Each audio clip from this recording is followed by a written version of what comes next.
Cook and eat with Janhavi या चॅनलमध्ये परत एकदा सगळ्यांचं खूप स्वागत। आज आपण बघणार आहोत लसूणी बटाट्याची भाजी।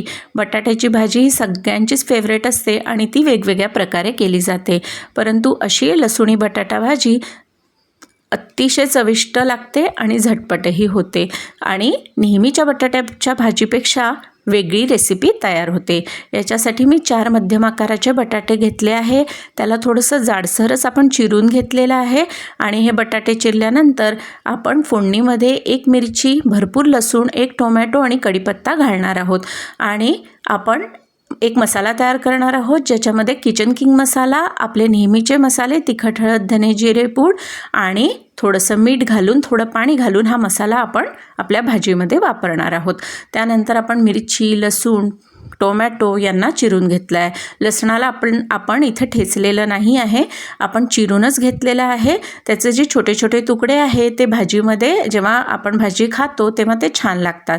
त्यानंतर आपण बटाट्यांना तळून घेणार आहोत। इथे त्याच्यासाठी जवळजवळ 4 चमचे मी तेल घेतलेलं आहे आणि या बटाट्यांचा रंग बदलेपर्यंत आणि ते थोडे कुरकुरीत होईपर्यंत आपण याला तळून घेतलेलं आहे। आणि अशा प्रकारे बटाटे तळल्यानंतर आपण त्याच तेलामध्ये जिरं, मोहरी, हिंग, कढीपत्ता, मिरची, लसूण हे सगळं घालून परतून घेतलं आहे। लसणाचा रंग बदलेपर्यंत परतला आहे आणि त्यानंतर आपण टोमॅटो घालून घेतला आहे।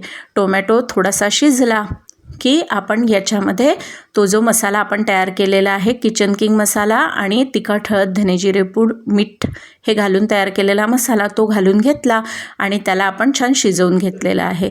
तो मसाला छान आपला परतून शिजवून झाला की मग आपण त्याच्यामध्ये आपले तळलेले बटाटे घालून घेणार आहोत। इथे आपण ही जी भाजी आहे ही ग्रेव्हीची करणार आहोत। तुम्हाला जर ड्राय भाजी हवी असेल तर तुम्ही नंतर पाणी घालू नका। एवढं ही फोडणी झाली, बटाटे घालून झाले की कोथिंबिरीने गार्निश करून तुम्ही ती भाजी खाऊ शकता, परंतु मी इथे ग्रेव्हीची भाजी करणार आहे, त्याच्यामुळे हे टोमॅटो शिजल्यानंतर तो मसाला घातल्यानंतर आपण त्यामध्ये थोडंसं पाणी घालून त्याला अजून छान शिजवून घेणार आहोत आणि त्याचा आपल्याला खूप छान रंग आलेला दिसतो आणि तो अतिशय चविष्ट लागतो। आणि अशा प्रकारे आपण पाण्यामध्ये हे सगळे मसाले घालून घेतले आणि नंतर ते फोडणीत घातले की त्याचा कच्चेपणा पण राहत नाही आणि भाजीला ते सगळीकडे छान लागतंही।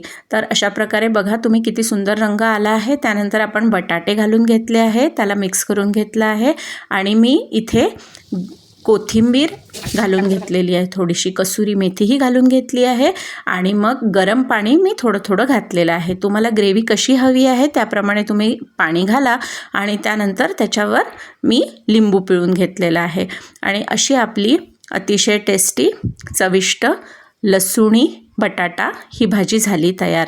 तर अशाच नवनवीन रेसिपींसाठी आणि इतरही कंटेंटसाठी माझ्या चॅनलला शेअर, लाईक आणि सबस्क्राईब करायला विसरू नका।